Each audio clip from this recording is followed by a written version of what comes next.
Hello and welcome to another episode of the Popcorn Conspiracy. I'm Dave G, and joining me tonight is my co-host. Hello everybody, I'm Kyle. And tonight we're taking a look at the new Vin Diesel movie Bloodshot. Now basically this is based on the popular Valiant comic series Bloodshot, and the film centers on a Special Forces soldier called Ray Garrison, played by Vin Diesel, who after returning from a mission is kidnapped and murdered alongside his wife Gina Garrison, played by Tallulah Riley. When he wakes up, he's in the laboratory of Dr. Emil Harding, played by Guy Pearce, and he's been reanimated and turned into a super soldier. Now, Harding kind of marvels at his creation and quickly adds him to his team of super soldiers. But while working with the team leader, Katie, played by Elza Gonzalez, he suddenly has flashbacks and decides to seek revenge for what has happened. But what is real and what is the figment of his imagination, that's what the audience and Ray is left to find out. Now, mate, this is kind of a difficult movie to review because, it's got so many twists and turns that kind of, lure the audience into believing something that then turns out false. But what was your initial thoughts on Bloodshot? Well, personally, I do like Vin Diesel movies. I like it. There's his action films. I love the Fast and Furious franchise and a lot of his older ones, the Riddick films. But I don't know, just his more recent films, I guess, haven't been as great. Even just, I guess, some of his later, like the Triple X franchise, for example. I really loved the first Triple X movie, but when he came back to it recently, with Triple X, The Return of Xander Cage, I just did not like that at all. It was kind of like he reached a Bruce Willis point in his career where he used to really try, but now he just seems to kind of look bored in the movies. As for Bloodshot, I didn't actually know anything about the comic book. I've never read the comic book series, but based on the trailers, it looked pretty interesting, and I was excited for it for a few months leading up to its release. It kind of feels like a cross between Universal Soldier and Hardcore Henry and The Crow.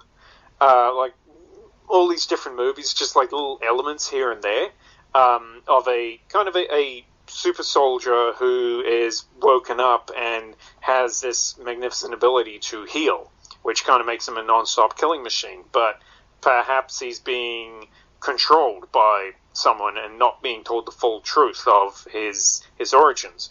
I do think that some of those other movies really did succeed in ways that this one didn't. I'm not sure how much that is because of the writing team and the directing team are kind of, just in our last episode we were talking about Jeff Wadlow, and no way, I'm not too much of a fan of him, and then I just found out that he was lead writer of this, and the director. The director, Dave Wilson, is someone who's known mostly for his work on visual effects in video games. Which I know that Vin Diesel is a big fan of video games, and he's kind of a nerd at heart, but Dave Wilson hasn't really worked with live action actors before. So it's one of those cases where you wonder how much of the director's hiring was kind of just about a somebody for the star and producer of the movie to basically be the one calling the shots rather than the actual director. So I don't know. I felt myself kind of being quite bored with this movie at points, even though, again, I was really excited for the film leading up to its release. I thought the trailers looked really cool. I thought the concept was interesting. But, the actual, just the movie itself, when I actually watched it, I wasn't that much of a fan of it. I think you actually felt quite different about it, though, dude, didn't you? Yeah, I kind of liked it, but one of the things that I found with this was I felt like I wasn't in the universe long enough. I love the whole 80s kind of early 90s feel that the movie has about it. I get the feeling watching this movie that Dave Wilson grew up watching those movies that you referred to before, like Universal Soldier and stuff like that, because it kind of has a real 80s, 90s comic book feel to it. Like, he captures the feeling of the comic book, and I've spoken to a few people who are huge fans of the comic book, and they've absolutely loved the film, because they said this is someone who didn't mess with, like, what he was given to work with kind of thing. But to me, it kind of felt almost like a pilot for a television series. Like, even the ending of it, and I know it's because they were hoping to do more, whether they will now or not, because kind of thing. this movie kind of came out at the time when coronavirus was first starting to shut down cinemas, so it's done pretty woefully at the box office so far. In fact, I think it's only made about 10 million or something in America so far. Like, and this is a movie that they were kind of estimating might have been $100 million movie. So yeah, whether that happens or not, whether they'll kind of take into account that it came out at a bad time, but the movie almost felt like a pilot. Like, it felt like the kind of pilot for a television show of something like The Pretender or something like that, where it's like, okay, well, that's just the beginning. Like, and I guess it's also because, keeping true to the comics, it kind of was only like his first adventure. It didn't go off and, like they do quite often with, like, the Avengers and stuff, they'll bring in storylines for 3 or 4 different comics. It was just the one comic book theme with it, but I still enjoyed it. Like, I don't know why. Like, maybe it's because I think I really liked the main characters. Like, I really liked Ray, and I really liked Katie as a character. The only one that kind of annoyed me a little bit was Dr. Emil Harding. Like, it really felt that he was a comic book villain. Like, it was very kind of a waste of Guy. Like, Hollywood has a thing of wasting Guy Pearce. Yeah, and like, there was just bits in it that just felt very comic book, and I say that in the sense that like, even the guy that's one of the other super soldiers that doesn't really like Ray.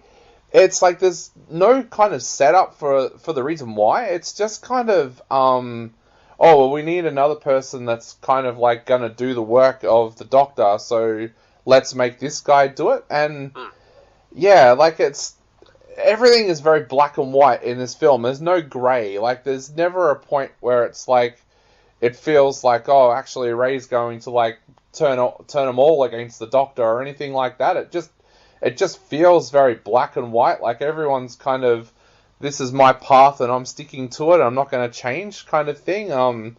It was very strange that way, and that does quite often happen in comic books, because, like, if you're a fan of a comic book, then you'll go and get the individual copies, and you get one a month kind of thing until it builds up into a huge story. But in a film, I think it kind of needs that grey area in there as well, and I love the script that at times it lures you in as an audience, and then it just pulls the rug out from under you, but never does it feel like it's cheated when it's done that. Like, it's not like, oh, you lured me in, but it's because you see everything from Ray's point of view. So that's why it happens that way, and I liked that it worked that way. But yeah, I just felt at times that some of the characters were just too one-dimensional and too comic book. Yeah, see, like, that's kind of the issue when adapting comic books. So, like, say, I haven't read any of the comics, so I don't know how faithful this is. Like, personally, I don't know. I can't judge how faithful this was to the original story. But yeah, that really is a problem with movies like this. That even if let's say that this movie is really faithful to the comic book, it might not be enough.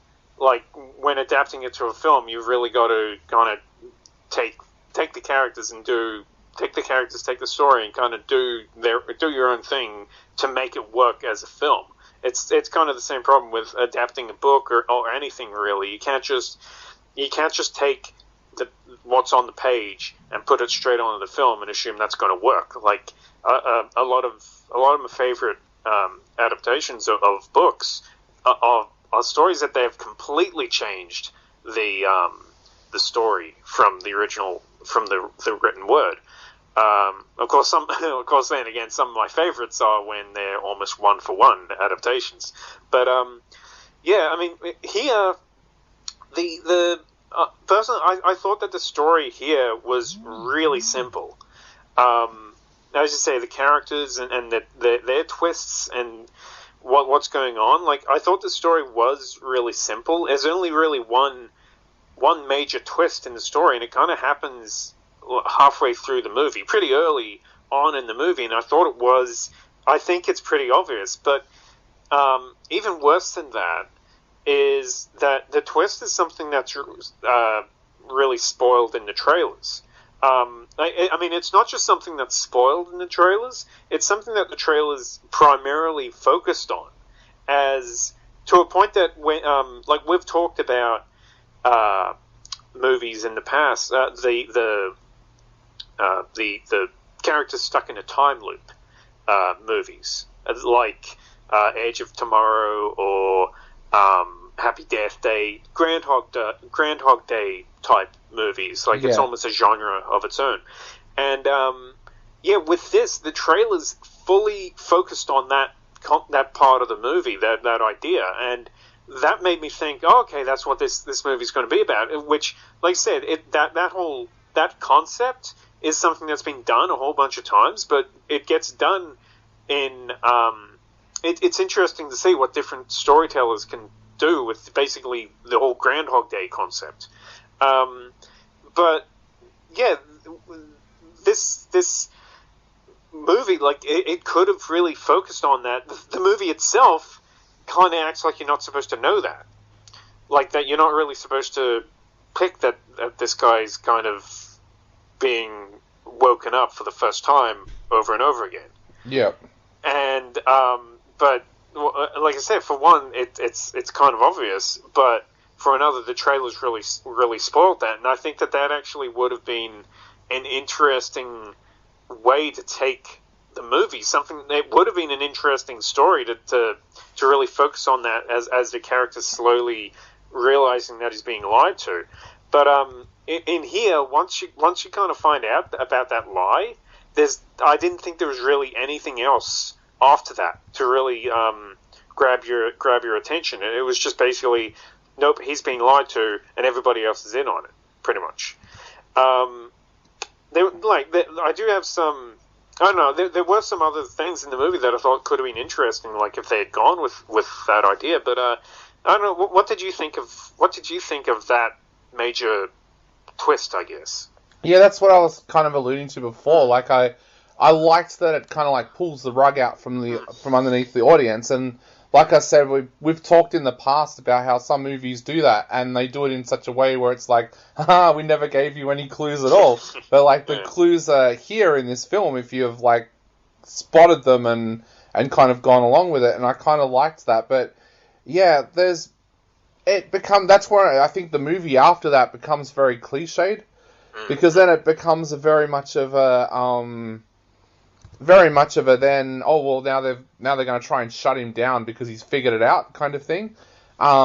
Whereas I feel like there needed to be something else in there, like something more at stake, and that's why I said before, I think why the movie kind of like falls down a little bit is because of that comic book feel, because that is the perfect way, that is how a comic book would work. The first graphic novel would actually just have, okay, Ray finding out this stuff, because it's got another 36 volumes of graphic novel to go where he goes off on adventures, whereas with a movie, in the case of this one, where there might not ever be another Bloodshot, it's like, well, you've kind of finished up this movie with what a lot of films would slam into like a, I'm trying to think what they would call it, like, almost like a prequel, but like it's like the flashback kind of thing that you would have at the start of a television series. Like, I'm thinking of stuff like La Femme Nikita, where they used to start the episodes with